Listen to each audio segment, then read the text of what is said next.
Et yo la team, j'espère que vous allez bien. Aujourd'hui, une petite vidéo un peu spécifique. Ça va peut-être pas plaire à tout le monde, mais bon, de temps en temps, ça fait pas de mal, un peu de spécificité. On va parler de modification de course sur un amortisseur à ressort. En l'occurrence, là, c'est un fast suspension. Donc, en fait, c'est un amortisseur qui a été monté sur un Commencal Meta SX V4, qui est ici, que j'ai intégralement démonté. Parce que le propriétaire veut passer sur un groupe T-Type AXS. Et le V4 n'est pas compatible avec les groupes T-Type AXS, donc il est passé sur le V5, donc c'est un Commencal Meta SX V5, la dernière version donc, qui lui est compatible avec le T-Type AXS puisqu'il a un emplacement de patte UDH, donc on peut virer la patte et mettre un T-Type à la place. Bref, ce qui nous amène dans cette vidéo, c'est que la course d'amortisseur, on va dire optimale pour ce vélo-là en V5, c'est une course qui est plus longue que celle du V4.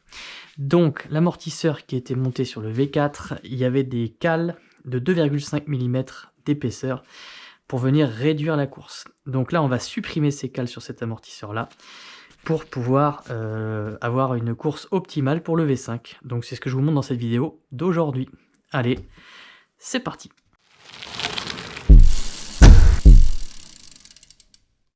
Alors, la première chose à faire quand on veut faire ça, ça va déjà être d'enlever un petit peu de contrainte, parce que le ressort il plaque au maximum, on peut rien faire. Donc on va déjà de dévisser au maximum, on va enlever la pré-contrainte au maximum. On n'a pas beaucoup de marge, hein, il y a à peine 1,5 cm là. Donc vous avez toujours une petite vis quelque part sur les ressorts sur les réglages de pré-contrainte des amortisseurs. Donc là elle est ici. Des fois il y a même plusieurs vis, là il n'y en a qu'une.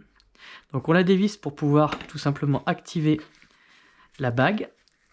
Hop, et voilà. Et là, on va dévisser le réglage de pré-contrainte au maximum pour que le ressort hélicoïdal, voilà, il y a du jeu. On a gagné un petit peu de jeu. Donc ça, c'est la première étape. Deuxième étape, on va venir...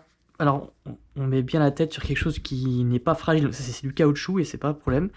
On va venir appuyer. Voilà, pour venir désolidariser le pied d'amortisseur là, et là il y a un circlips qu'on va venir tout simplement soulever, voilà, hop, c'est ce qui permet de maintenir le support de ressort, et là, normalement, voilà, c'est censé venir. Il est récalcitrant lui, ça y est, c'est bon, voilà, et là on va avoir accès à la fameuse cale, d'ailleurs chez Fast il me semble que c'est 2 demi-cales, je crois. Donc on a deux petites vis Torx 10, la T10, donc on va venir dévisser. C'est ça qui tient la cale en fait. Donc là, on va dévisser ces deux petites vis là. Hop, voilà. C'est vraiment des vis très fragiles, pas la peine de serrer très fort quand vous resserrez en tout cas.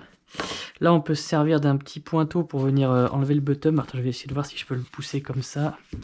Est-ce qu'il est assez petit, mon tournevis? Sinon, j'ai des pointeaux. Ouais, c'est bon. Donc, avec ce petit trou-là, on peut venir pousser le bumper, là, en caoutchouc. La butée mécanique, on va dire ça comme ça. Voilà. Et là, vous voyez, hop, je sais pas si vous avez vu, il y a deux demi-cales qui sortent. Donc, c'est ces fameuses entretoises qui permettent de modifier la course de l'amortisseur. Et donc qui sont fixés sur cette partie-là ici. Et ça fait très précisément 2,5 mm d'épaisseur. Ça, c'est quelque chose d'assez commun hein, chez toutes les marques d'amortisseurs. C'est de 2,5 en 2,5 qu'on fait jouer les courses d'amortisseurs. Donc sur ce cas de figure-là, c'était possible de le faire puisque l'amortisseur, sur le montage d'origine, le V4, avait une course plus petite que celle qu'on veut atteindre. Donc on enlève des cales et on y arrive. Malheureusement, si vous étiez sur une course sans cale, pour aller chercher encore plus, c'était pas aussi facile que ça, quoi. Voilà, donc là, on a juste fait cette opération-là. On vient de gagner 2,5 mm de course. Et c'est tout ce dont on avait besoin. Donc on va juste sortir ces petites vis qui ne servent plus à rien maintenant. Parce qu'elles ne peuvent pas tenir sans les cales. Puisqu'en fait, le filetage est au niveau des petites entretoises, là. Voilà. Hop. À garder précieusement si le propriétaire veut changer une fois de plus son amortisseur plus tard. Et puis là, bah, c'est tout simple. Hein. On vient remettre le ressort en position. Hop. Alors, décidément, voilà, ça c'est bon. Voilà, et ben c'était pas trop tôt. Ça c'est l'entretoise qui vient ici, c'est pas... C'est juste pour s'adapter à l'axe de fixation de l'amortisseur. Donc on a positionné le ressort, et puis là on vient remettre, hop, cette pièce là, et là on va venir repositionner le circlips en appuyant. Voilà, je pense que là on est bon. A priori on est bon effectivement, et puis on va venir remettre de la pré-contrainte sur l'amortisseur, sur le ressort, pour que ça vienne tout simplement verrouiller le... qu'il n'y ait pas de jeu. Puis en plus, la pré-contrainte était à peu près d'un demi-centimètre, donc on va remettre pareil. Voilà. Et une fois qu'on a fait ça, on n'oublie surtout pas de revisser la petite vis en plastique là qui permet d'éviter que ça se dévisse tout seul. Sans forcer comme un âne, ça sert à rien, sinon ça abîme tout.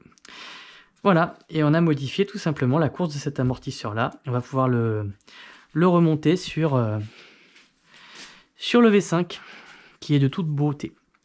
Donc ce vélo là, il y aura montage intégral, pose d'un kit de protection Ride Wrap dessus, et puis surtout l'installation du GX AXS T-Type qui est juste dans ce petit carton là. Donc voilà, j'espère que cette vidéo vous aura plu en tout cas. Pour information, le groupe GX mécanique qui était monté sur le vélo est déjà vendu, a priori, le propriétaire l'a déjà vendu. Par contre, je crois pas qu'il ait encore vendu le kit cadre. Donc si ça vous intéresse, c'est un kit 4 Commencal Meta SX V4 de 2021, je crois, qui est en excellent état, taille S. Donc c'est pas moi qui vais le vendre, hein, c'est le propriétaire. Donc si ça peut vous intéresser, au pire contactez-moi en message privé et sur mes réseaux, sur Instagram ou sur Facebook, et je vous mettrai en relation avec le vendeur. En tout cas, c'est un vélo qui a toujours été bien entretenu. Donc il n'y aura pas de frais à prévoir sur le kit cadre, il est nickel. Vendu avec le jeu de direction et le boîtier de pédalier. Et j'ai laissé passer toutes les gaines dans le cadre, donc il n'y aura plus qu'à se servir des gaines existantes pour guider vos nouvelles câbleries. Voilà, allez, j'espère que cette vidéo vous aura plu. N'hésitez pas à vous abonner surtout, parce que c'est toutes les semaines que je vous partage du contenu de mécanique vélo. Et puis on se retrouve dès mercredi prochain pour une toute nouvelle vidéo. Voilà, allez, ciao la team!